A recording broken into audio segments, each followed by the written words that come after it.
Tere, mina olen Merili Olli PRIA ärianalüüsi ja toodete arendamise büroost. Mina näitan siis selle aasta uuendusi seoses põldude ja alade joonistamisega ja lisaks ka mõned soovitused, mida põldude joonistamisel võiks meeles pidada. Alustan pindalatoetuste taotluselt.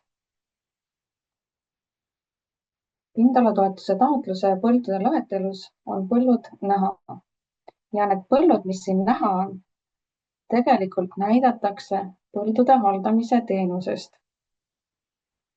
Ja põldude joonistamist ma hakkangi näitama tegelikult põldude haldamise teenusest, kuna seal on ka kõik need taotlusel olevad põllud olemas.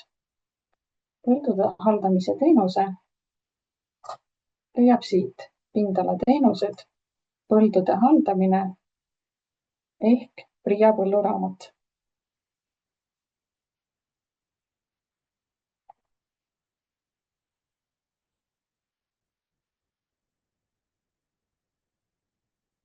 See on põldude ja alade andmete muutmiseks aastaringselt avatud. Te saate ise põlde ja alade andmeid enne taotlusperioodi juba ette valmistama hakata või siis põlluraamatut pidada. Aga selleks, et seda teha, tuleb kõigepealt eelmise aasta põllud või alad uude hooaega kopeerida. Kuna minul on siin juba 2025. aastas selles hooajas on põllud olemas, siis näitab põldude kopeerimist juba hooaega 2026. Et ka siia saate juba ise endale põllud kopeerida ja neid vajadusel juba ette valmistama hakata. Põldude kopeerimiseks valin põllud, ma valin praegu siin ainult osad, vajutan kopeeri, valin hooaja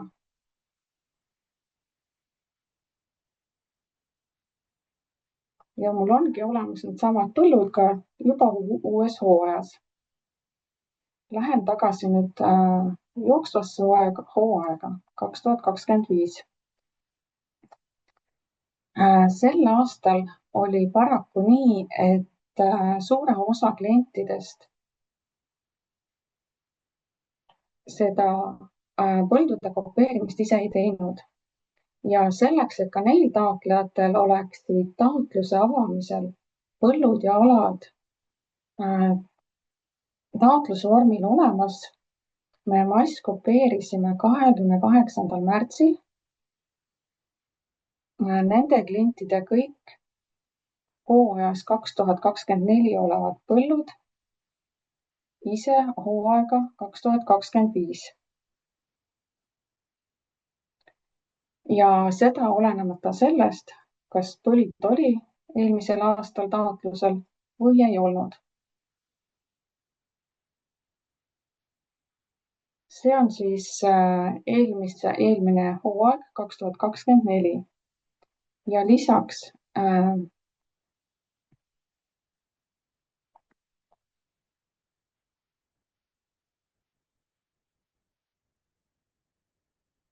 kui hooajas 2024 on põllu juures teade, et põld on joonistatud üle põllumassiivi piiri, siis masskopeerimise käigus tegelikult korrigeerisime ära selle osa põllupiirist, mis on joonistatud üle põllumassiivi piiri. Näiteks põld number 4, siin oli hooajas 4,12 hektarit ja põllu juures on hoiatusteade. Ja kui ma avan selle põllu nüüd hooajas 2025, siis on näha, et põld enam üle piiri joonistatud ei ole ja põllupindala on selle võrra väiksem. Ma praegu siin teenuses näidata ei saa, aga tegelikult kui teie lähete enda taotlusele või põldude haldamise teenusesse, siis ja selline üle piiri osa on eemaldatud põllu juurest, siis on ka põllu juures kõik vastavad teated olemas. tabeli kohal on see sinine infoteade ja põllu detailiinfos on ka infoteade selle kohta, et põlid on põllumassiivi piiriga korrigeeritud.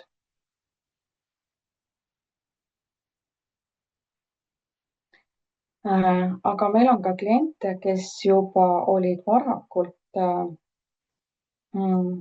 hakanud endale põldude andmeid ette valmistama ja nendel klientidel sellist masskopeerimist me ei teinud. Ja samuti ka nende klientide põldude piire põllumassiivi piiriga kuidagi ei korrigeeritud. Et need on täpselt sellised seal, nagu klient ise joonistas. Aga tahaksin veel rõhutada, et igal juhul tuleb kõikide põldude piirid hoolikalt üle vaadata ja muuta põllupiirid nii, nagu on tegelik maakasutus looduses. Ja vajadusel saab esitada põllumassiivi piiri ettepaneku piiri muutmiseks. See on see põllumassiivide muudatused. Siit saab avada selle teenuse ja esitada ettepaneku.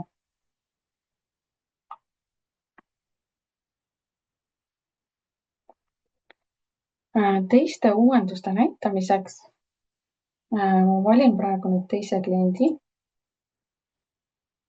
Temal on samamoodi hooajas 25 põllud on olemas. Ja lähme nüüd põldude joonistamise juurde.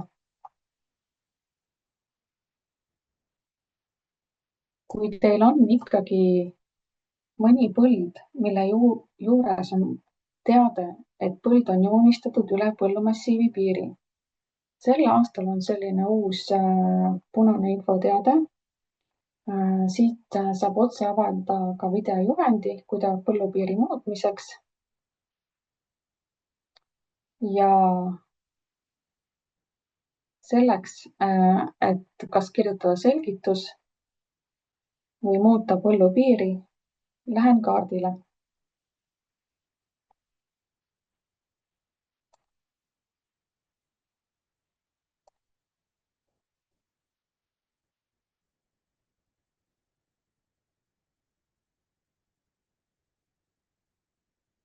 Kaardil vaadake üle põllupiir. Põllupiiri võib joonistada üle põllumassiivi piiri. Juhul, kui võrreldes eelmise aastaga oletegi põllu suuremates piirides kasutusele võtnud. Sellisel juhul saate vajutada nuppu kinnita ja avanevas põlluandmetes saate lisada selgituse, miks joonistate põllu üle põllumassiivi piiri. Kui aga kaardil näete, et üle põllumassiivi piiri olev osa ei ole ikkagi tegelikult kasutuses, siis tuleb põllupiir muuta põllumassiivi sisse. Vajutan nuppu põldmassiivi sees. Ja põld ongi korrigeeritud niimoodi, et pole joonistatud enam üle põllumassiivi piiri. Vajutan nuppu kinnita ja salvestan põllu.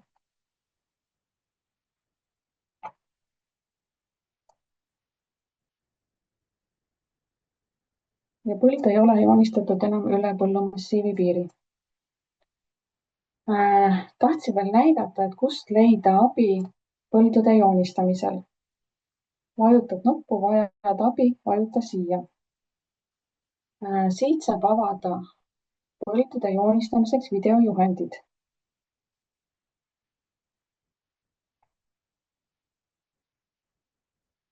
Siin on nüüd uued videojuhendid sellel aastal tehtud ja ka siin on olemas videojuhend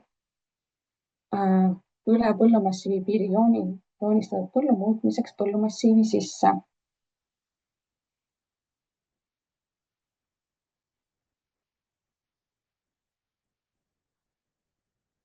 Põldude ja alade juures on uus hoiatusteade.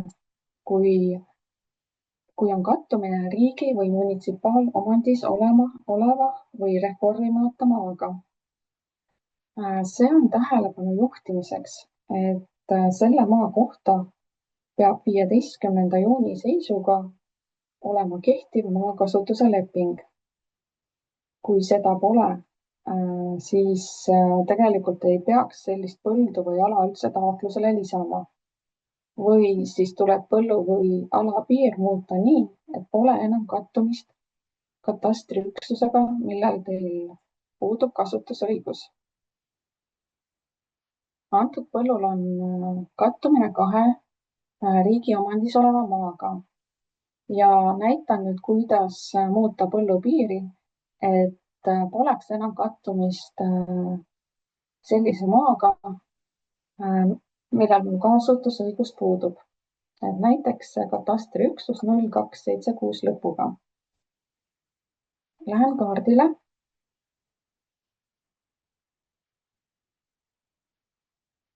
Valin jaga. Valin kaardi kihiks katastrid. Otsin siit üles selle katastriüksuse, millel mul leping puudus. Valin selle ja vajutan lõpeta.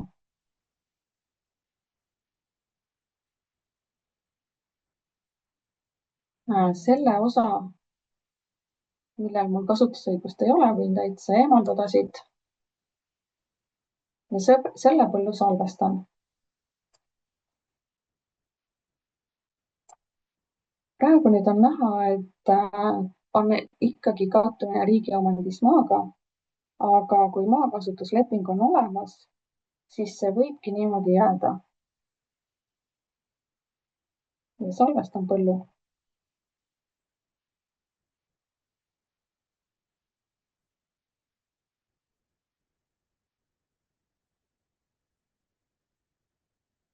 Ökoaladest. Ökoalades suuremaid muudatusi ei ole, aga on selline muudatus, et varasemalt võis ökoala rohumaa riba olla lai 6–12 meetrit. Sel aastal on rohumaa riba laius lubatud kuni 18 meetrit. Ja kui te oletegi nüüd rajanud põllu äärde rohumaa riba, siis tuleb see joonistada eraldi põlluna. Ja kui vastab kõikidele nõuetele, siis veergu võimalikud ökoalad ongi näidatud rohumaa riba. Selle põllu joonistamiseks kindla laiusega on mitmeid erinevaid võimalusi. Ma neid täpsemalt praegu siin läbi näitama ei hakka, sest on olemas videoõpetus erinevate võimalustega, kuidas seda põldu joonistada ja kuidas salvestada. Et selle leiate siit samamoodi meie YouTube'i kanalilt.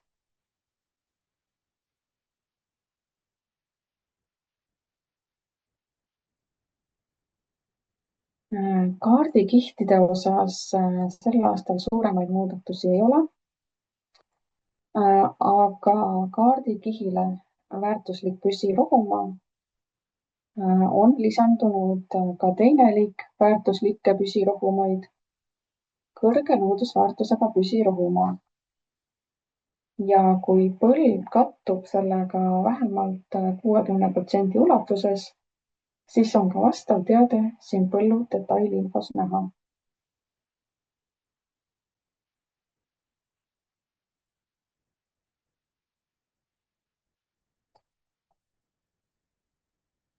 Nii, edasi ma näitaksin ja räägiksin natukene maastikuelementidest.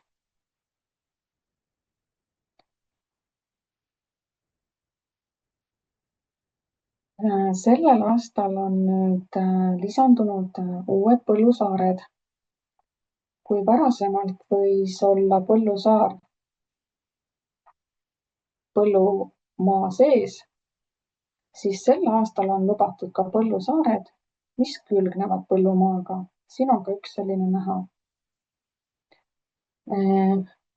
Me oleme üle vaadanud põllumassiivid ja oleme arvanud ise põllumassiivi piiri sisse juba sellised uued põllusaared. Aga selleks, et need maastikuelemendid oleks ka teie põllupinna sees, peate ise muutma nüüd enda põllupiiri. Siin on nagu näha, et sellel põllul on küll 3 põllusaart. Siin on näha põllusaarte pindala, aga tegelikult see põld kattub selle maastikuelemendiga väga väikses ulatuses, mis tähendabki seda, et tuleb muuta põllupiiri. Lähen kaardile.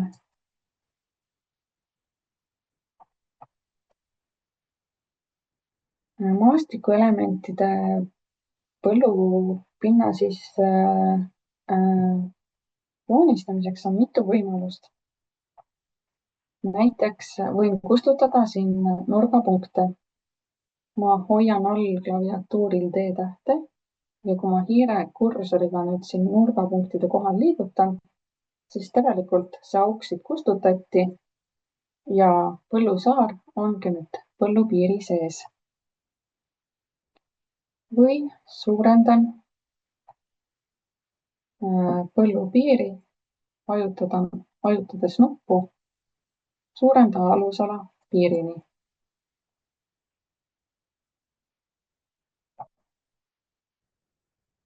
Siit saab jälgida veel põllu ja põllumassiivi pindala. Praegu need on täpselt samad. Ja kui ma vajutan nüüd kinnita, siis tegelikult siin ongi näha, et need põllusaared on nüüd kogu pinna ulatuses põllu sisse joonistatud.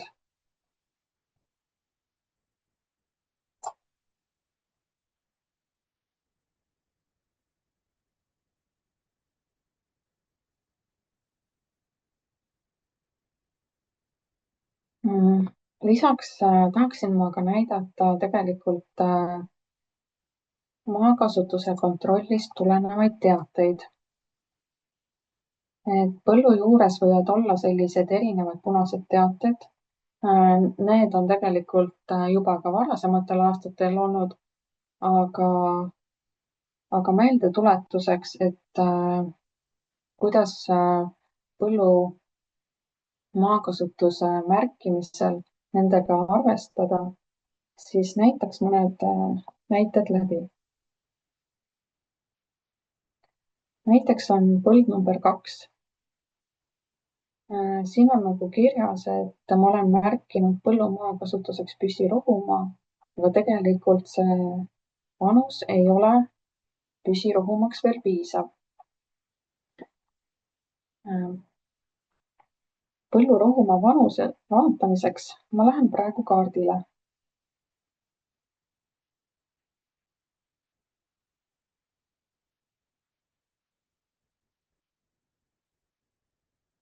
Ja kaardil ongi näha kihil rohumaa vanus, et 2024. aasta andmete põhjal on siin hoopis veel 3-aastane rohumaa. See 3 maa näitabki siin, et 24 oli see 3-aastane rohumaa. Ja kui mul ka sel aastal on heintaimed siin, siis tegelikult on see selle aasta seisuga 4-aastane rohumaa, mis tähendab seda, et õigem on selle põllumaa kasutuseks märkida põllumaa ja siit valida mõni heintaimede segu. Näiteks selline. Ja siit on ka nüüd näha, et tegelikult see veateade kadus ja maakasutus on nüüd põllule õigesti määratud.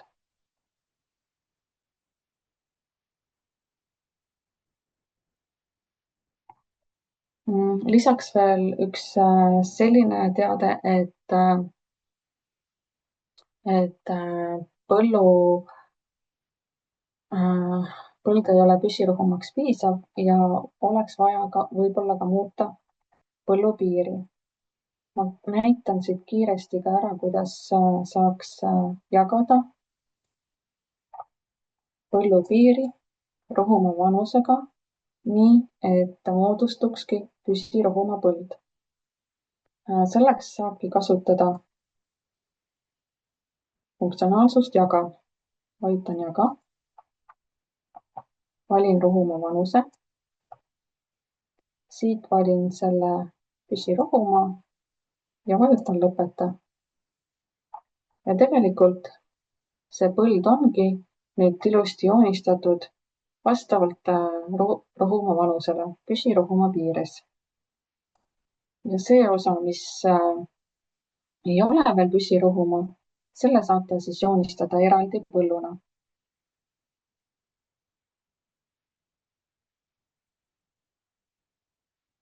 Meie käest on ka veel küsitud, et kuidas saaks põlde ühendada. Siis, kui on selline olukord, et eelmisel aastal oli siin põllumassiivil 2 põldu, siin on põld number 1 ja siin on põld number 2, et kuidas teha 2 põllust 1. Selle kohta on ka olemas põldude ühendamise videojuhend ja seda ma siin praegu pikemalt näitama ei hakka, seda saate ise pärast järgi vaadata.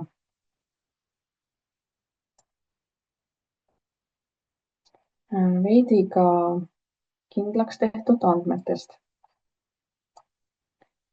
Kui põld on eelmisel aastal olnud kohapealses või administratiivses kontrollis, siis põllu juurde näidatakse kindlaks tehtud andmeid. Siin juhul on ka näha, et siin on olemas kindlaks tehtud pindala ja näitan ka üle, kuidas see põllupiir asendada kindlaks tehtud piiriga.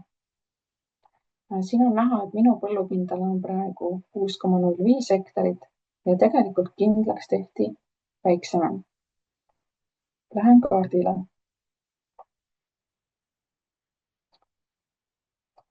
Siin kontrollmõõtmiste kihil ongi näha mõõdetud põllupiir. Ja selleks, et seda piiri kasutada, vajutan nuppu asenda. Valin kihi kontrollmõõtmised,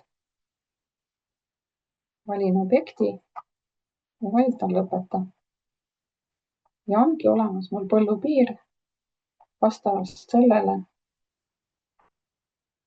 kuidas see eelmisel aastal on mõõdetud.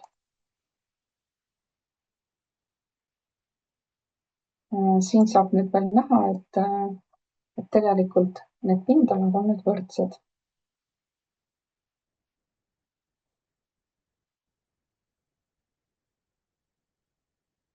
Näitan ka natuke niitude tabelit, kus on siis pärandniidu alad. Pärandniitude juures on täpselt samamoodi kindlaks tehtud andmed ja nende andmete kasutamine, selle piiri muutmine on põhimõtteliselt samamoodi, nagu ma näitasin põldude kohta. Ka alade juures on need uued teated, kui on kattumine riigi omandis oleva maaga.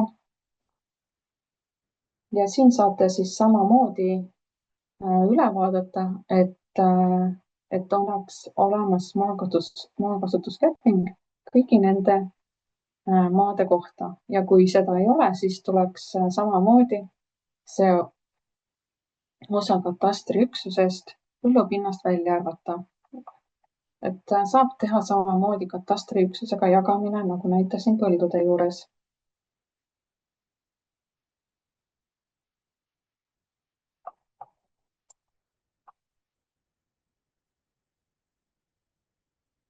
Nii, nüüd mul on siin päris mitmed muudatused tehtud ja tegelikult siit taotlusvormilt siit põldude haldamise teenusest saan otse minna nüüd tagasi taotlusele.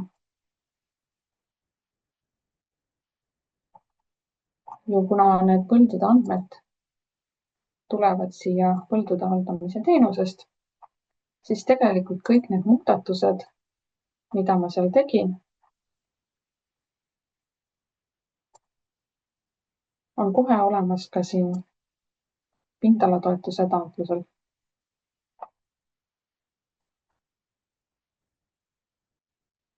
Aitäh! Ja tere hommikust minu poolt ka. Võtan siis üle ja räägin e-põlluraamatust ja siis erinevatest väikestest muudatustest, mis me e-põlluraamatu juures teinud oleme. Vaatame üle e-põlluraamatu kasutamise üldised põhimõtted, vaatame tegevuste sisestamist, teeme seda selliste tegevuste näitel, mis on võib-olla kõige rohkem küsimusi tekitanud kasutajates.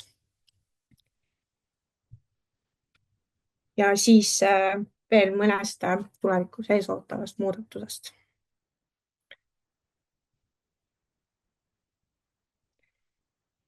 Algatuseks ma räägiks natukene sellest, et keskkonnasõbraliku majandamise toetuse taotleja jaoks on nüüd siis seoses e-põlluraamatu kasutamisega sisse viidud 2 olulist muudatust. Üks neist siis on lämmastikubilansi arvutamise nõue suvi- ja taliniisu põldudel ja teine siis puudutab e-põlluraamatu kasutamist üldiselt.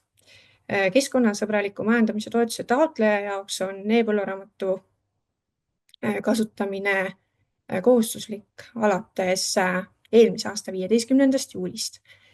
Käesoleva aasta 1. maist lisandus siis sinna juurde selline nõue, mis ütleb, et keskkonnasõbraliku majandamise toetuse taotleja tohib kasutada sellist kas PRIA e-põlluraamatut või sellist e-põlluraamatut, mis on liidestunud e-PRIA-ga. Täna on siis sellisteks põlluraamatuteks põlluraamatu eratarkvaradeks siis e-agronoom, põlluraamatu abimasin ja terake. Meil on ka 4. e-põlluraamatu teenuse pakkuja, kes hetkel siis tegeleb liideste väljatöötamisega ja soovib ka lähiajal e-PRIA-ga liidestuda. Teise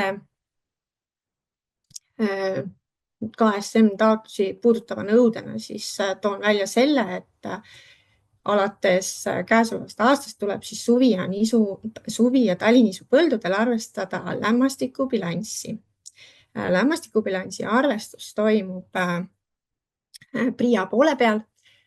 Ehk siis need, kes kasutavad põlluraamatu eratarkvarasid, siis nendel tuleb eratarkvaras lihtsalt oma põlluraamat kenasti ära täita, andmed PRIA-le edastada ja siis juba siin PRIA poole peal toimub taustal see bilansi arvestus ära. Need, kes kasutavad nüüd PRIA põlluraamatut, siis nemad ka tegelikult midagi rohkem lisaks tegema ei peagi, kui lihtsalt põlluraamatu kenasti ära täitma. Eriti oluline on siis ära täita tegeliku saagikuse andmed, mis on siis üheks oluliseks väärtuseks lämmastikubilansi arvestamise puhul. Ja kui põlluraamat on kenasti täidetud, siis tulevikus hakkab siia hooajategevuste juurde hakatakse kuvama ka siis lämmastikubilansi või tegelikult siis toitainete bilansi tulemust ehk siis lämmastiku, fosfori, kaaliumi bilansi tulemust.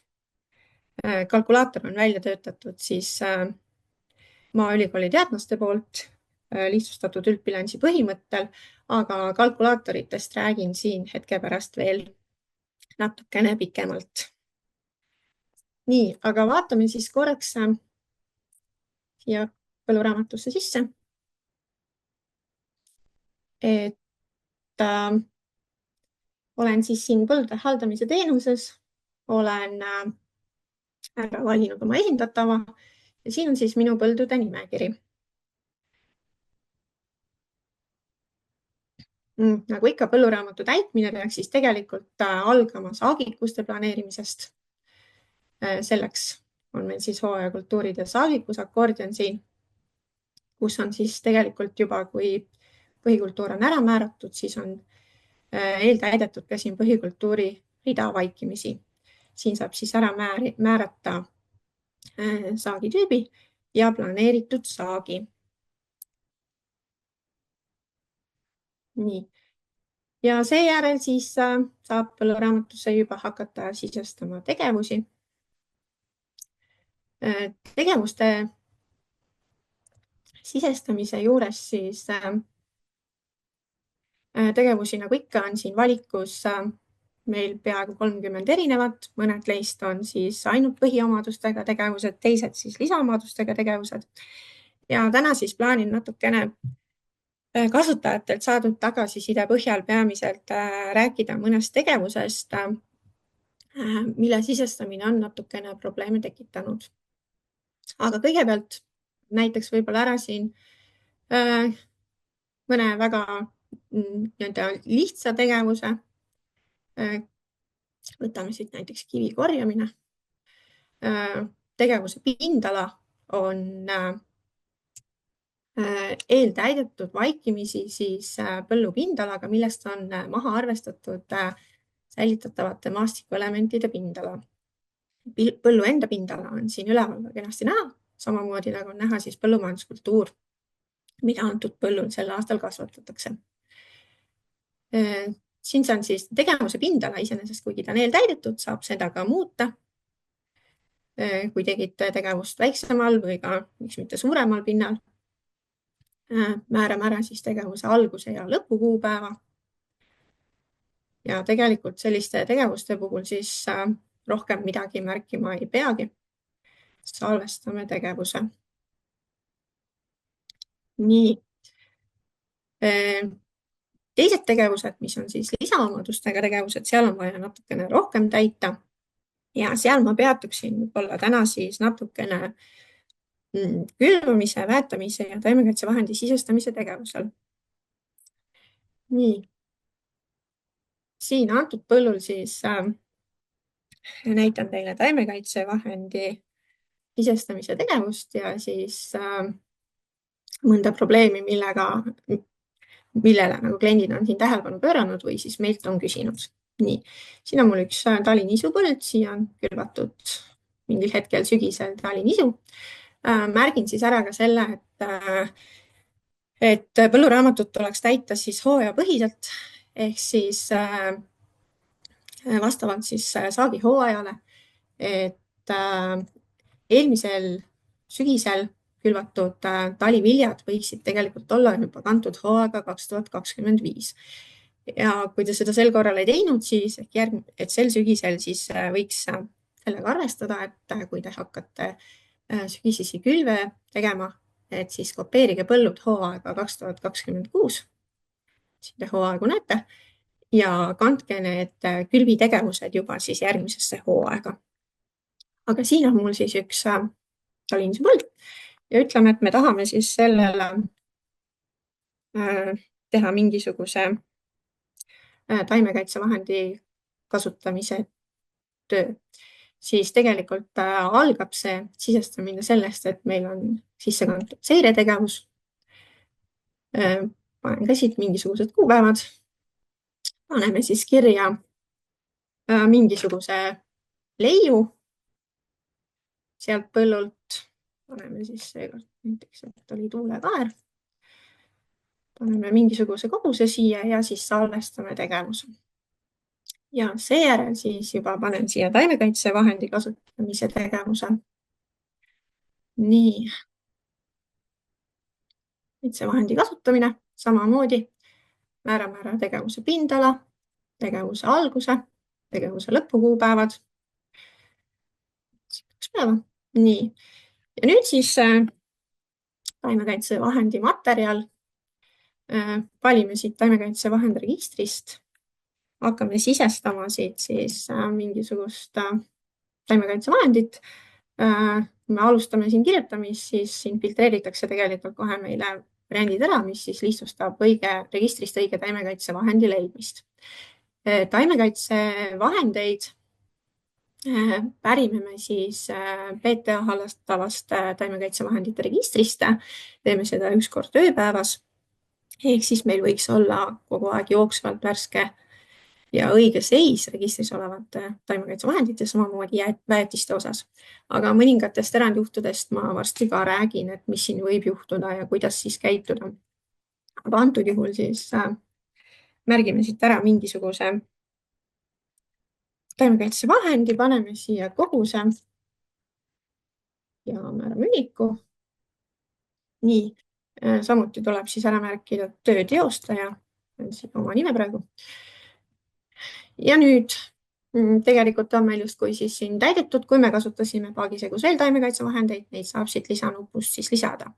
Aga nüüd, kui näiteks nüüd selle taimekaitsevahendiga koos pandi põllule leheväetist, siis kahjuks taimekaitsevahendit ja väetist ühe tegevusena praegu sisestada ei saa. Ehk siis selleks, et nüüd ka see sama tegevusega lisatud leheväetisse põlluraamatusse kanda, siis tuleb meil see tegevus praegu siin salvestada ja võtta uus tegevus, lisada nüüd üks väetamise tegevus siia juurde. Nii, paneme siis siit ühe väetamise tegevuse ka. Nii, ja kuigi see tõesti see leheväetis oli meil paagisegus sama tegevusena, siis neid koos sisestada ei saa. Nüüd näitan sellist asja, et mul on siin üks leheväetis, näiteks Yaravita Universal Bio. Hakkan seda sisestama. Esimesena tahaks kohe valida väetisregistrist ja siis hakkan sisestama seda toote nime ja seda ei ole siin. Ja seda ei ole siin sellepärast, et tegu ei olegi registrisse kantud väetisega, vaid tegu on väetisega, mis on siis kantud Euroopa Liidu väetisetoodete nimekirja. Ja neid andmeid me kahjuks praegu kusagilt pärida ei saa, mis tähendab, et need andmed tuleb sisestada käsitsi. See on leheväetiste puhul on see väga-väga levinud, et neid väetiseid ei olegi meil registris ja nende andmed tulebki käsitsi sisestada. Ja tegelikult on ka nii mõnedki teised siin väga levinud kasutajate seas populaarsed väetised, mida lihtsalt registrisse kantud ei ole. Nad on kantud paralleelselt Euroopa Liidu väetisetoodete nimekirja. Ja nende väetiste andmed tuleb siis sisestada kõik käsitsi. Nii, aga siis selleks tuleb meil siis valida Euroopa Liidu väetisetooted ja muud. Ja nüüd ma saan siia siis käsitsi kirjutada selle kasutatud väetise. Paneme siis Universal Bio. Nii, kasutatud väetise nime, määrata ära mingisugune väetise liik siit. Nii, lisame siis kogu see hektarile ja ühiku. Nii, ja siis on siin toitainete kogus, kus siis tuleks ära täita ka aine osakaalud. Täidan siit ühtest ära. Panen siia mingisugused, paneme siia näiteks 6.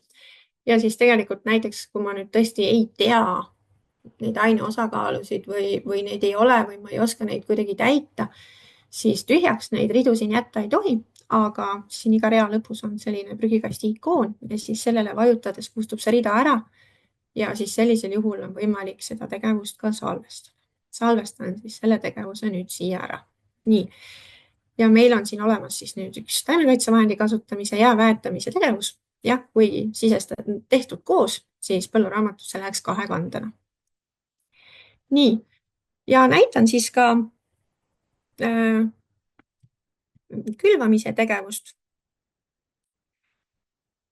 Näitan seda siin siis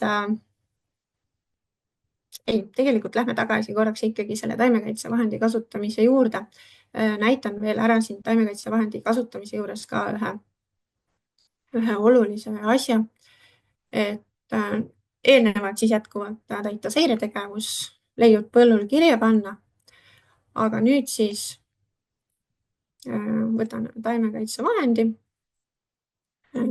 Valin siit automaatselt kohe taimekaitsevahend registrist. Nii. Ja hakkan siis kirjutama, et kasutasin näiteks sellist taimekaitsevahendit nagu Biathlon ja näen, et register ei anna mulle seda taimekaitsevahendit siit. Et sellega on nüüd niimoodi, et antud taimekaitsevahend tegelikult justkui registris olemas, siin ei kuvata. Põhjus on selles, et tema tegelikult esialgne talle väljastatud luba on lõppenud, aga tema müügi- ja kasutusluba on pikendatud. Kahjuks avaandmetesse sellised taimekaitsevahendid enam ei jõua, mistõttu siis meie neid automaatselt ka pärida ei saa.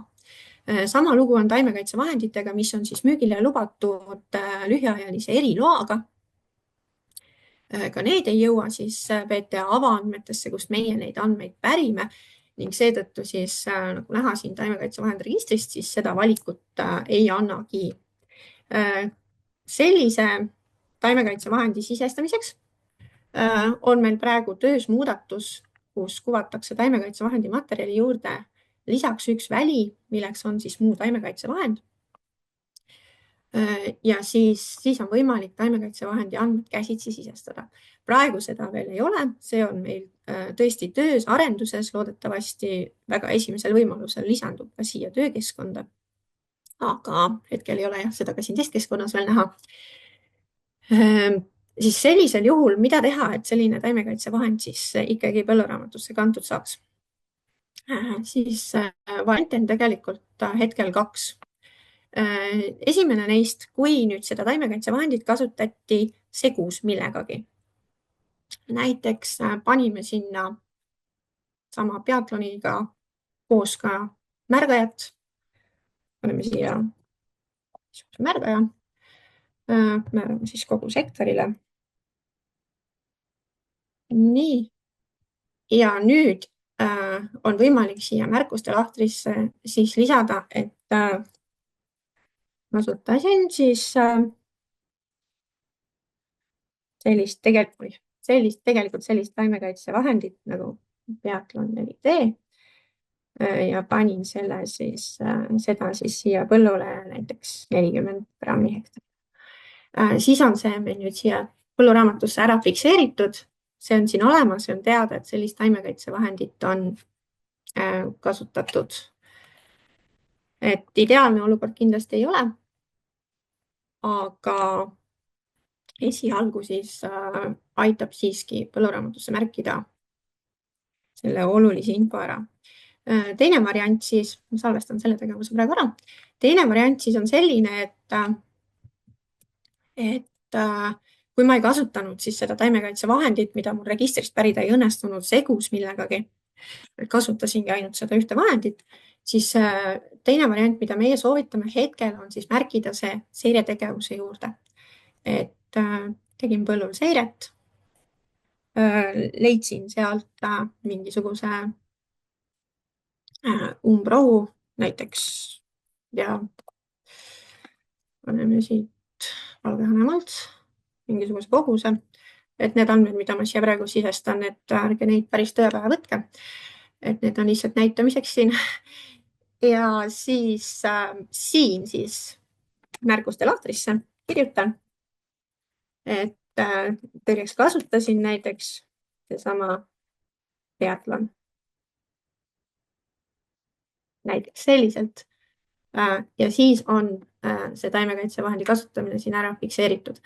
Need on erandjuhud, neid ei ole väga palju, neid taimekaitsevahendeid, aga neid siiski on ja neid tuleb. Ja siis, et need saaksid kohe praegu ka siis põlluraamatusse kirja pandud, siis selliseid meetodeid me soovitame. Ja tõesti, nagu ütlesin, varsti on tegelikult siis lisandumas ka võimalus märkida muud taimekaitsevahendid, mida registrist ei leia käsitsi lihtsalt põlluraamatusse, et siis see lahendab selle probleemi ära. Nii, näitan ka korraks siis külvitegevust. Olen siit siis külvamine istutamine. Samamoodi tegevuse pindala vaikimisi eeltäidetud. Seda saab muuta soovi korral. Määrame siis tegevuse kuupäeva. Nii, ja siis paneme siit sordi. Nii, suvinisu, määrame ära kategooria, koguse hektarile. Ja siis märgime ära, et tegu on siis puhitud seemnega. Ja nüüd siin tahan siis ka näidata sellist asja, et oleme siin natukene puhtimisvahendi sisestamise tööd muutnud. Lähiajal läheb see veel kord muutmisele, täiendamisele. Aga hetkel siis taimekaitsevahendi materjal, paneme siit samamoodi taimekaitsevahend registrist näiteks. Ja siis toote nimed me oleme tegelikult siin ära filtreerinud, et siin kuvataksegi ainult puhtimiseks mõeldud preparaate. Hetkel võib siit mõni preparaat puudu olla, aga lähiajal natukene täiendame seda puhtimistegevuse sisestamist ja siis võiksin tõesti kõik need preparaadid ka kenasti olemas olla. Valin siit siis mingisuguse puhtimisvahendi, märgin ära koguse. Nii, ühiku ja kogus kokku. Juhin siis tähelepanu ka sellele, et ühikute hulka siis on lisandunud liitrid tonni kohta. Et kui varem tuli meil ümber arvutada see hektari kohta, siis jätkuvalt võib seda teha ka praegu. Aga siin tegevuse või sisestamise lihtsustamiseks lisasime ka ühiku liitrid tonni kohta, sest see vist on tõesti peamine, mida siin põlluraamatu kasutajad või põllumehed üleüldiselt kasutavad. Nii, aga nüüd jällegi, et kui meil on nüüd selline olukord, et meil on see seeme näiteks kusagil välisriigist sisse toodud, puhitud seeme. Ja tegelikult see kasutaja, võib-olla see on puhitud sellise puhtimispreparaadiga, mida Eesti registris üldse ei ole. Või siis on tõesti ostetud seeme Eestist ja on teada küll puhtimispreparaat, aga ei ole teada kulunormi. Selleks teiseks juhuks me siis plaanime tõesti siia puhtimistegevuse juurde lähiajal veel ühte muudatust, mis muudab siis sertifitseeritud seemne puhul kulunormi märkimise vabatahtlikuks, ehk kui seda infot ei ole, siis seda põlluraamatusse märkida ei saa ja siis seda ka tegema ei pea. Aga selliste puhtimisvahendite puhul siis, mida ei ole Eesti registris, samamoodi lisandub siia taimekaitsevahendi materjal lahtrisse valik muu taimekaitsevahend või muu puhtimispreparaat, kus siis on võimalik selliste puhtimispreparaatide andmeid käsitsi sisestada. Hetkel seda veel ei ole. Siis sellistel juhtudel, kuidas seda puhist märkida, siis üks variant on näiteks see, et märgite siia, et seda puhise koha peale ei ja kirjutate siis märkuste lahtrisse kommentaarina, et tegelikult on siis sellise puhtimisvahendiga seemed töödeldud. Nii, ja siis saab selle tegevuse siin ära salvestada. Nagu siin tegelikult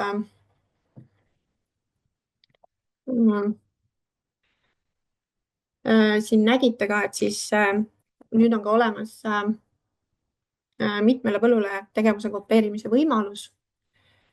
Et ma filtreerin siit ära endal suvinised põllud. Ja kui ma lisasin siia siis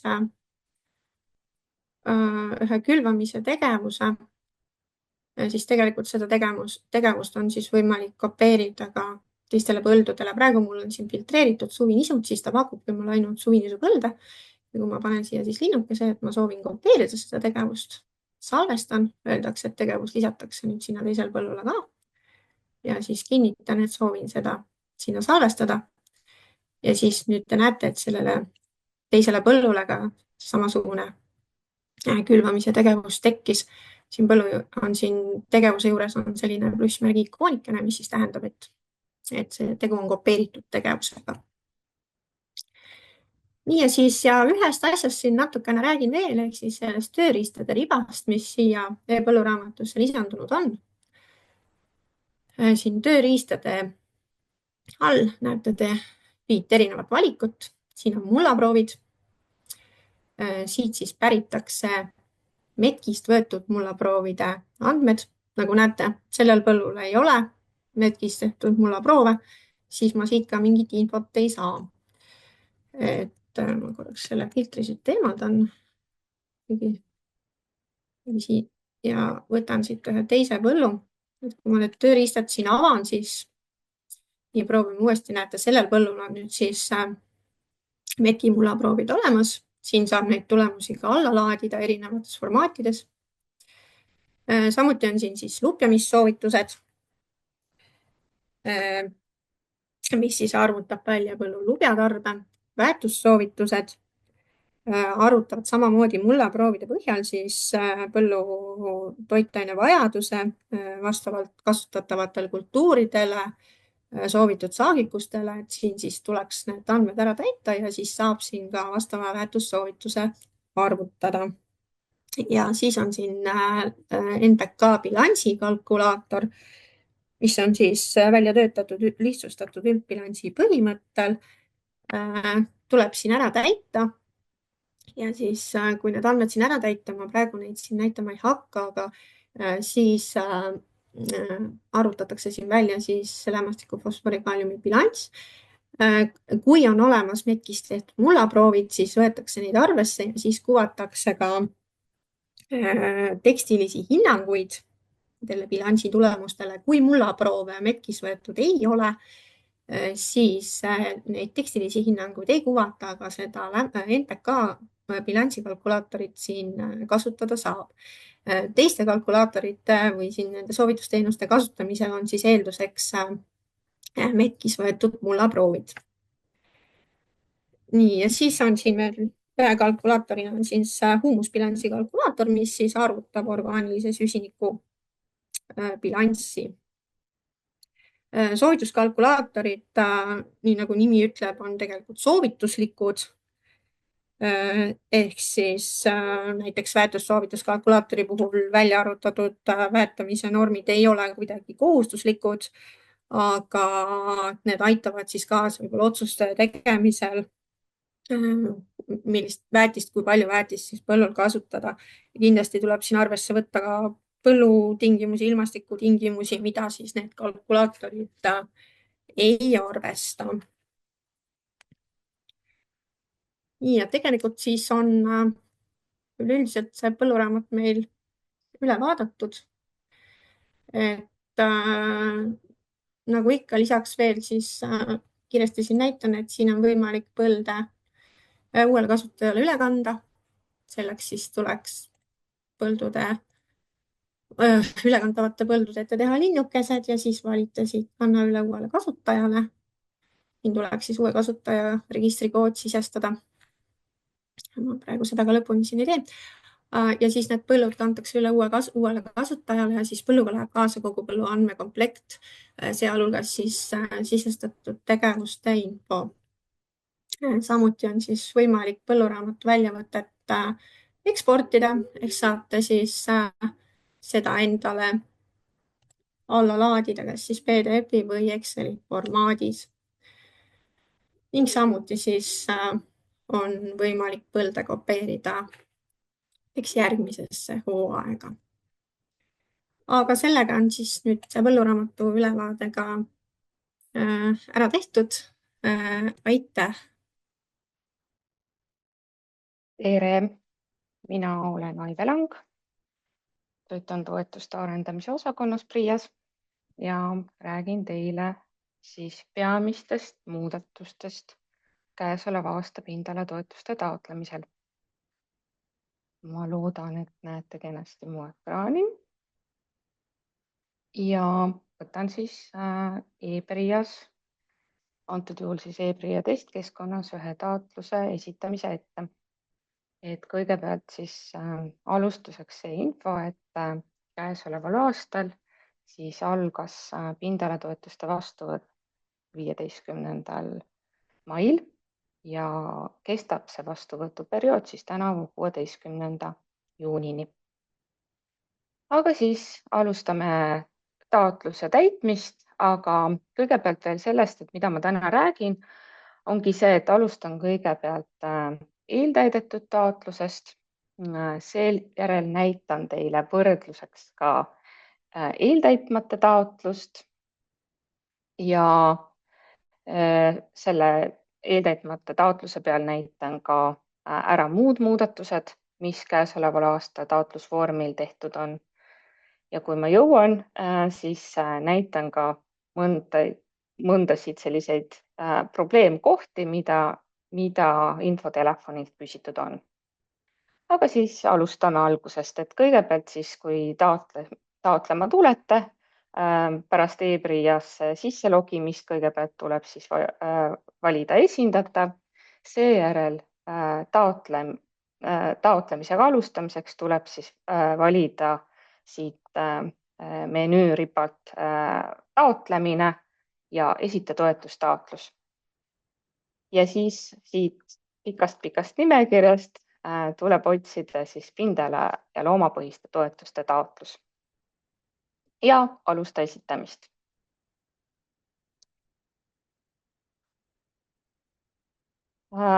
Taotluse üldandmete samm on selline, nagu traditsiooniliselt alati ta olnud on.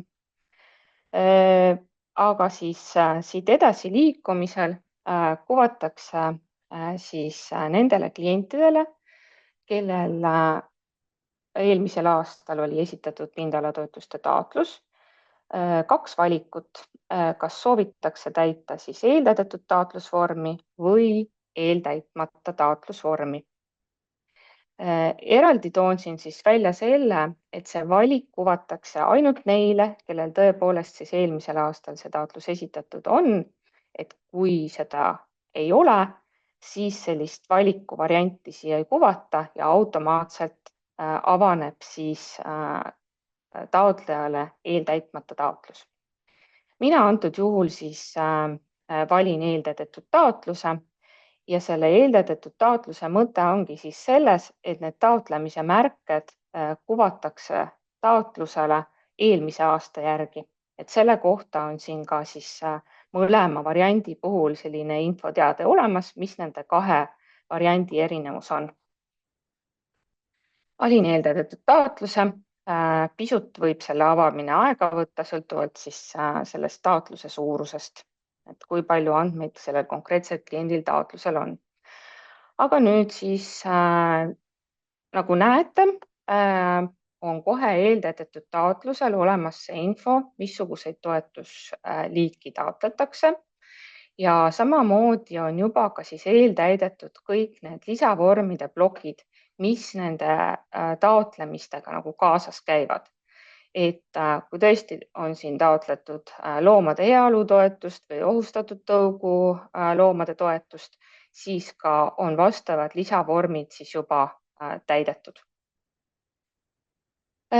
Taotlusvormi päises on siis selle kohta ka vastav infoteade olemas, et tegemist on eeltäidetud taotlusvormiga ja hästi oluline moment selle puhul on siis see, et kindlasti on taotleja kohustus kõik need andmed üle kontrollida, mida siin ette kuvatud on ja loomulikult teha vajalikud muudatused, mis vastaksid siis käesoleva aasta tegelikule olukorrale.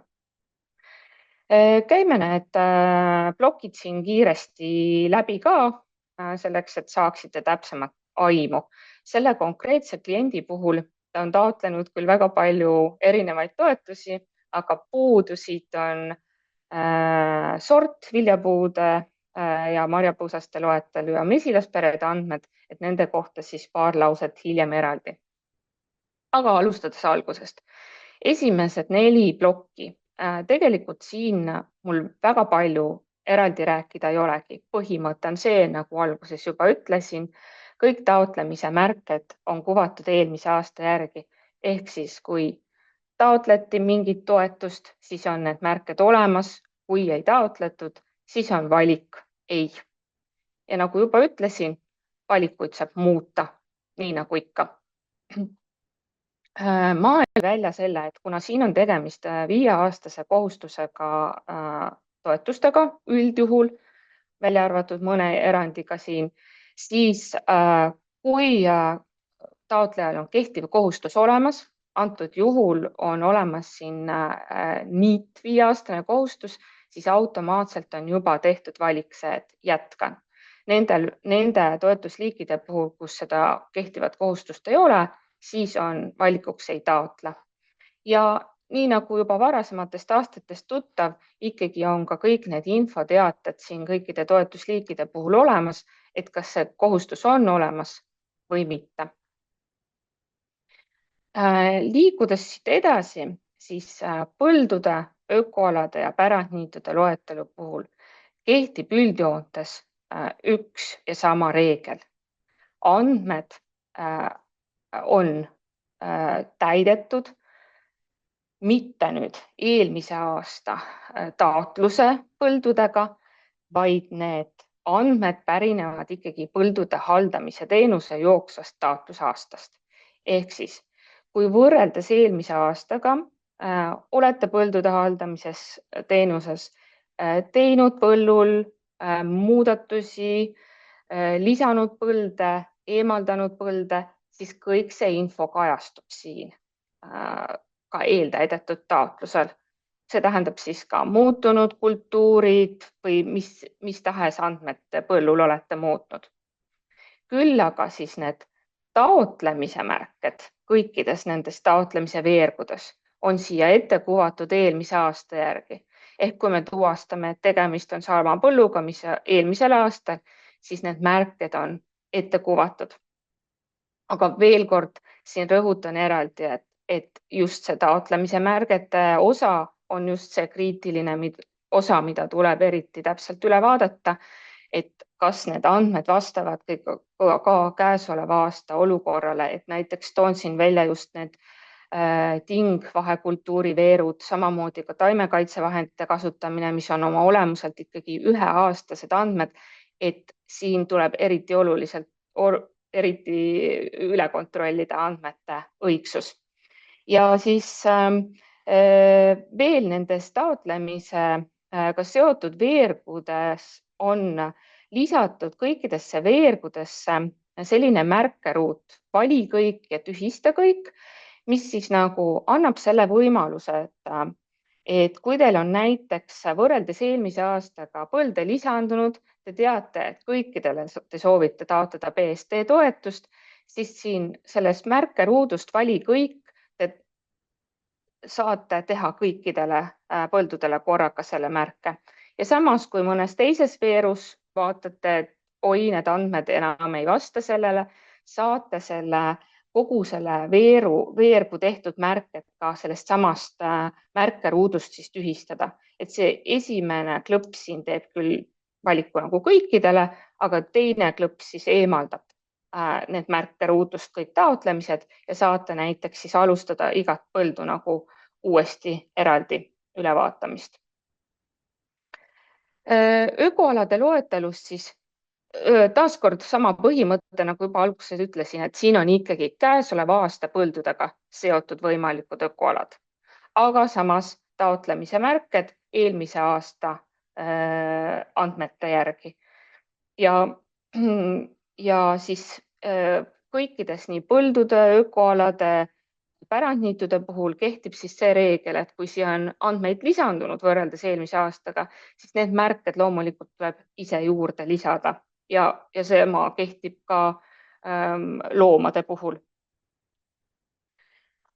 Nüüd liikudes edasi pärandniitude loetelu puhul juurde, siis siin on, ütleme, ei ole see eelmise aasta järgi just nende lisatoetuste puhul andmete ette kuvamine nagu nii kindel reegel, et jah, need põhitoetuse taotlemised on kindlasti eelmise aasta järgi, aga näiteks alates siin hooldamise võttest, et juba siin tekib see moment, et kui Keskkonnaamet on ala kohta lubanud kasutada mitut erinevat hooldamise võtet, siis ei ole mingi võte automaatselt ette kuvatud, vaid kliendil tuleb ikkagi see valik siin ise teha.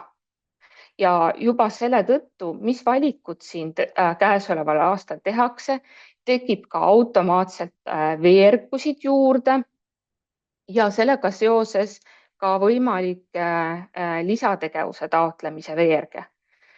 Ehk siis siin need veerud on ka seotud paljugi sellest, mida Keskkonnaamet käesoleval aastal lubab siis mingisugusel niidul konkreetselt.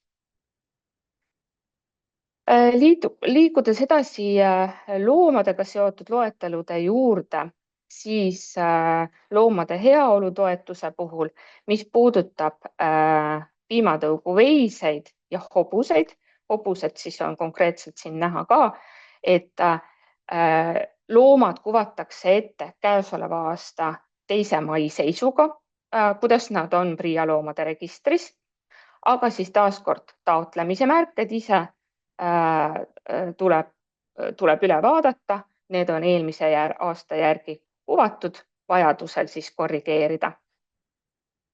Teiste loomade heaolu toetuse loomaliikide puhul pean siis silmas kanad, vutid, sead. Kui need andmed on olemas eelmises aastas, siis on siia juba ka jah, see valik tehtud, et jah, ja ka on siis need tabelid kuvatud selle järgi, kuidas nad eelmisel aastal olid. Nii tegevuskohad, loomade arvud, taotlemise märked. Sigade puhul ainult tuleb siis arvestada seda, et ei kuvata ette neid tegevuskohti, kuhu siis ei ole 30. aprilli seisuga käesoleval aastal ühtegi siga registreeritud, et neid siis ette ei kuvata. Edasi ohustatud tõugude loomade loetelu puhul, antud näite puhul siis on sellel kliendil olemas hobused, aga ka kõikide teiste siis ohustatud tõugu loomaliikide puhul loomade andmed on ette kuvatud eelmise aasta taotluse järgi. Ehk siis need ei tule registrist jooksva seisu järgi, vaid on eelmise aasta järgi, samamoodi ka siis võimalikud lisatoetuse taotlemise märked. Siin ohustatud tõuguloomade plokis toon eraldi välja, et siin kuvatakse ka nuppu laeandmed eelmise aasta loetelud, et eeltäidetud taotluse kontekstis pigem ei ole mõistlik seda nuppu uuesti vajutada, sest tegelikult seda on justkui vajutatud juba, et need andmed, mida te sellelt nupult saaksite, on täpselt need samad, ühtemoodi tulevad nad. Ainukese vahega, et kui seda nuppu veel kord siin vajutada, siis neid lisatoetuse taotlemise märked, need kaovad ära. Nii et pigem leppige sellega, mis on ette kuvatud, aga loomulikult saate andmeid muuta, lisada loomi, eemaldada loomi siis vastavate nuppude abil. Ja kiire infoga siis sort viljapuude ja marjapõõsaste ploki kohta, et jah, kui on eelmisel aastal taotletud seda taotletud ja märgitud vastavad siis viljapuud, marjapõõsad, siis kõik need sordid, istikute arvud on ette kuvatud. Sama teema siis ka mesilasperede andmetega. Kui käesoleval aastal need andmed on nõuetele kohased, siis andmed on ette kuvatud. Aga kui näiteks mesilasperesid ei ole teavitatud 30. aprilli seisuga või ei ole täidetud seal mingit minimaalset arvu, siis andmeid ette ei täideta. Mida veel? Eeltäidetud taotluse puhul siis taotluse andmete kontrollimisel on tegelikult kõik kontrollid samasugused nagu eeltäitmata taotluse puhul. Ehk kui näiteks põldude loetelus enam mingi kultuur ei vastava toetusliigi taotlemisele või mis iganes muu nõue täidetud ei ole, siis samamoodi teated kuvatakse ja andmed tuleb üle kontrollida. Ka taotluse siis järgnevad sammud ennem esitamist. Koondinfo ja esitamise samm on täpselt samasugused, nagu olete varasematest aastatest juba harjunud, et siin ka mingit erisust ei olegi. Ja loomulikult võib juhtuda nii, et teie jaoks on eeltäidetud taotlusvorm äärmiselt segane, palju lihtsam on alustada puhtalt lehelt, nii palju tuleb kontrollida ja nii edasi, siis alati on võimalik viga parandada, see eeltäidetud taotlus kustutada ja alustada siis eeltäitmata taotlust. Antud juhul ma seda siis teen. All siis servas ongi vastavad nupud, kustuta taotlus ja eemaldan süsteemist siis selle pooleli oleva taotlusvormi, alustan otsast peale. Uuesti esita toetustaotlus ja valin seekord siis üldandmete sammus eeltäitmata taotlusvormi.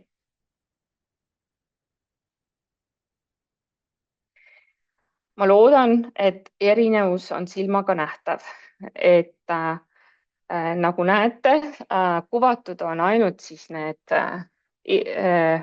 nii-öelda kohustuslikud plokid, mida siis tuleb täita ja vastavalt siis sellele nendele tehtud märgetele tekivad ka lisatoetuste plokid. Et nagu näha, siis on kõik märked ei-d, alustategi tühjalt lehelt. Küll aga põldude loetelu, ka ökoalade loetelu, andmestik ja pärandniitude loetelu, kui neid toetusi taotlete, siis ikkagi andmed on ette kuvatud põldude haldamise teenusest. Nii et kindlasti ei ole see niimoodi, et kui alustate eeltäitmata taotlust, et siis põlde järsku ei ole, on ikka. Samamoodi, ühtemoodi nii eeltäidetud kui eeltäitmata taotluse puhul põldude, ökoalade, niitude andmed tulevad põldude haldamise teenusest. Nii, aga vaatame siis üle ka need muudatused, mis siis käesoleva aasta taotlusvormil tehtud on. Pean ütlema, et neid väga palju ei olegi, et peamisteks muudatusteks on juba see, et kõik vanaperioodi kohustustega seonduv, et vanaperioodi toetused on lõppenud ja seetõttu lihtsalt neid enam taotlusvormil ei kuvata. Et näiteks siin otsetoetuste ökokavade plokis ühtegi muudatust käesoleval aastal ei ole. Aga siin taustaks ma ikkagi märgin ka mõned toetuste taotlemise siia, selleks, et teile pärast ka taotluse koondinfot näidata.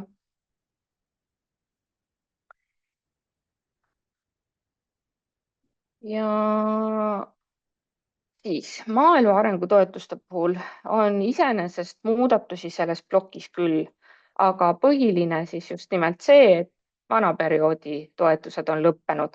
Nii et siin ei ole enam sellist kahte alamplokki, nii nagu varasematel aastatel, kus eraldi pidite vaatama, kas mul on vanaperioodi või uue perioodi kohustus. Nüüd on siin ainult üks loetelu. Teen kohe nii taotlemise märke ka, et ma seda ei unustaks, aga siis muudatustest, mis selles plokis on veel see, et alates siis käesolevast aastast loomade tervist edendavate kõrgemate majandamisnõuete toetuse puhul uusi kohustusi võtta ei saa. Neile siis, kellel seda kohustust ei ole, nende jaoks on see valik siin mitte aktiivne, saavad siis ainult jätkata need, kellel on varasemast see kohustus olemas.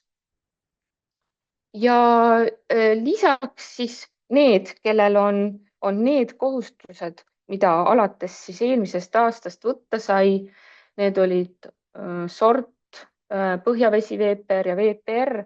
Need taotlejad siis saavad neid kohustusi loomulikult jätkata ja neil on siis vastav see valik siin RIP-menüüs olemas või sõltuvalt siis, kuidas see märkimine konkreetse toetusliigi puhul oli. Et jah, näiteks siin sellel kliendil, kellel on siis varasemalt võetud, temal siis jätkamise võimalus. Ja need kliendil, kellel on kehtiv VPR kohustus, nendel tekkis siis ka asendamisvõimalus muld VPR, põhjavesi VPR ja niit kohustuseks. Aga nendel on siis ka vastav siin info juba selle konkreetse toetusliigi puhul olemas, et mida teha, kuidas märkida. Antud juhul sellel kliendil seda kehtivat kohustust ei ole, selle tõttu ka ei ole sellist lisainfot kuvatud. Tingimuslikkuse küsimustikus ka tegelikult muutus peamiselt ploki nimetus, kuna siit nõuetele vastavus kadus ära seoses vana perioodiga ja ka üks küsimus siit plokist on ära kadunud. Nüüd minnes põldude loetelu juurde, siis tegelikult põhimõttelisi muudatusi tegelikult selles loetelus ei ole. Tegelikult kui Merili ennem rääkis päris täpselt põllu joonistamisega seotud muudatustest, jah, siis tegelikult need muudatused kajastuvad loomulikult ka taotlusvormil, ehk ma ei hakka nendest enam täpsemalt rääkima, aga jah, ka need teated, millest Merili rääkis, näiteks siin riigimaade kasutamise osas ja need on ka kõik taotlusvormil olemas. Aga hetkel ma hüppaks siis korraks põldude loetelust mööda ja tulen siia võimalusel hiljem tagasi. Nii, ökoalade loetelu järgmiseks. Siin on muudatus selles, et kuna käesolevast aastast alates siis on see nõue, et lämmastikku siduvate põllumajanduskultuuride protsent ei tohi ökoaladest ületada 50%, siis on siis ka vastav info siia tabeli lõppu lisatud. Nii et siia see protsent arvutatakse kohe, kui ma siin need ökovaliku märked teen ja kui mul on ka see protsent üle 50, siis ma saan ka vastava hoiatusteate taotluse esitamisel selle kohta. Muid muudatusi ökoalade loetelus tegelikult ei olegi. Nüüd pärandniitude juurde liikudes, siis siin ka on eemaldatud kõik PLK-ga seotud info, mis oli siis vana perioodi toetus ja muudest muudatustest on peamiseks hooldamise võtteveeruga seonduv. Et kõigepealt, kui nüüd hooldamise võtteks on valitud karjatamine, siis varasematel aastatel, kui Keskkonnaamet oli andnud ka eelniitmise võimaluse, siis tekkis siia selle hooldamise võtte alla eraldi märkeruut, kuhu siis, kui taheti seda eelniitmist valida, siis pidi selle valiku tegema. Alates käesolevast aastast seda enam ei ole, aga siis ala lisainfos on siis vastav info olemas, et kui soovitakse seda alaga niita, siis on siin määratud see, et mis kuupäevast alates seda teha tohib, aga siin seda valikut enam tegema ei pea, et kas ma soovin seda teha. Siis niitmise hooldamise võtte puhul on siis siia kuvatakse hooldamise võtte alla ka see info, et kui suur osa või millises ulatuses tuleb see ala ära niita ja see on siis ka samamoodi Keskkonnaameti poolt ette määratud. Ja kolmandaks suuremaks muudatuseks siin hooldamise võtte veerus on see, et nüüd lisandus eraldi hooldamise võttena ka puhkeaasta valik, et kui ta varem oli siis ala lisainfos eraldi, kus pidi märke tegema, siis nüüd saab seda valida eraldi hooldamise võttena ja kui seda teha, siis hooldamise kuupäeva ei kuvata ja ka neid lisategevuse taotlemise võimalusi ei kuvata, välja arvatud siis siia väärtuste hindamise lisategevuse veergu. Ja see ka muidugi, et see puhkeaasta valik kuvatakse siis ette ainult nendele aladele, kus Keskkonnaamet selle loa andnud on. Nii, tundub, et sain vist pärandniitude osas ka räägitud, siiski ala lisainfos varasemalt olid siis eraldi toodud eritingimused, mis samamoodi siis Keskkonnaameti poolt määratud. Nüüd selle nimetus muutus hooldamistingimusteks, sisulist muudatust siin ei ole, aga igal aastal siis taotleja peab üle lugema, veenduma, mis need hooldamise tingimused konkreetsele alale on siis pandud ja tegema siis ka vastava selle kinnituse märke, et jah, on tutvunud nende hooldamistingimustega.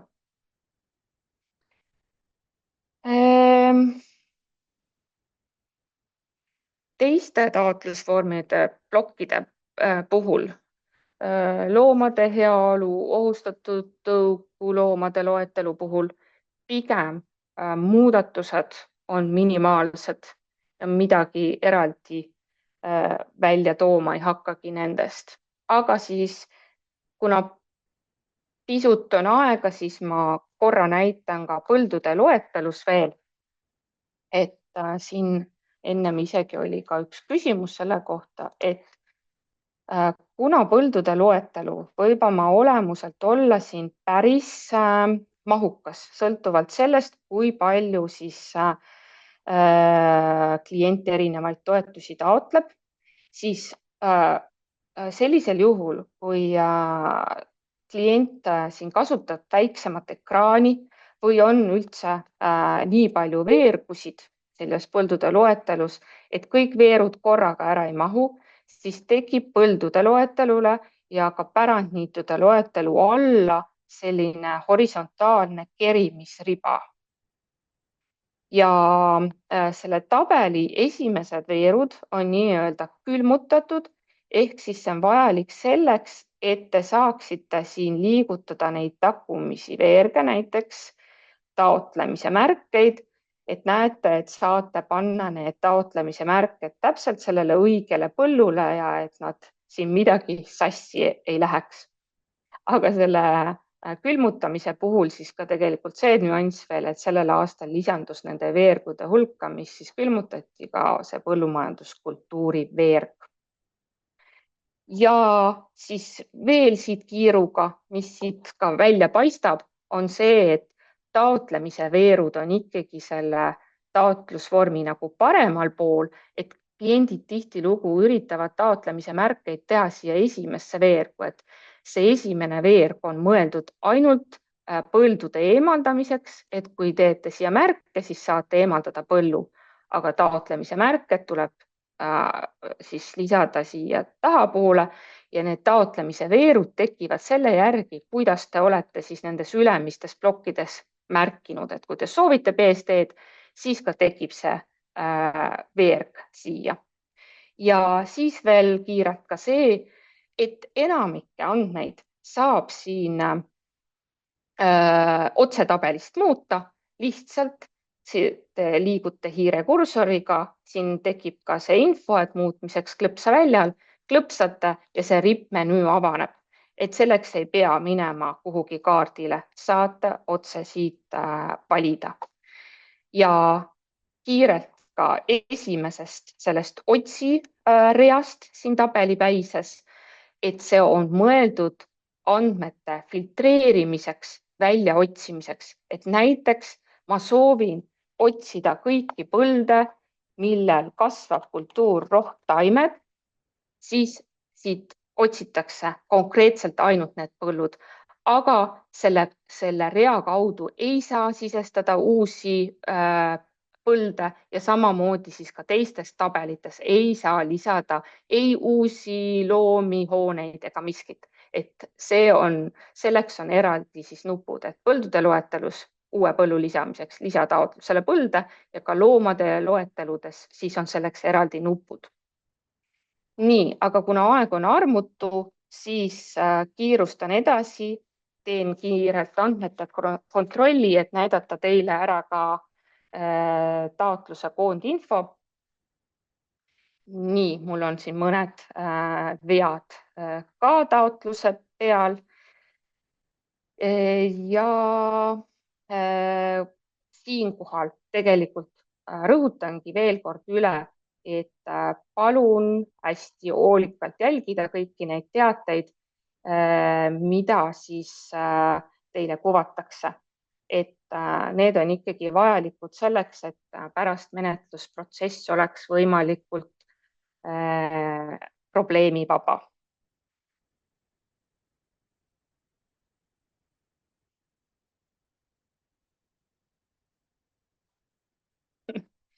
Nii tundub, et ma ikkagi ei näinud neid teatud põlde ja kusjuures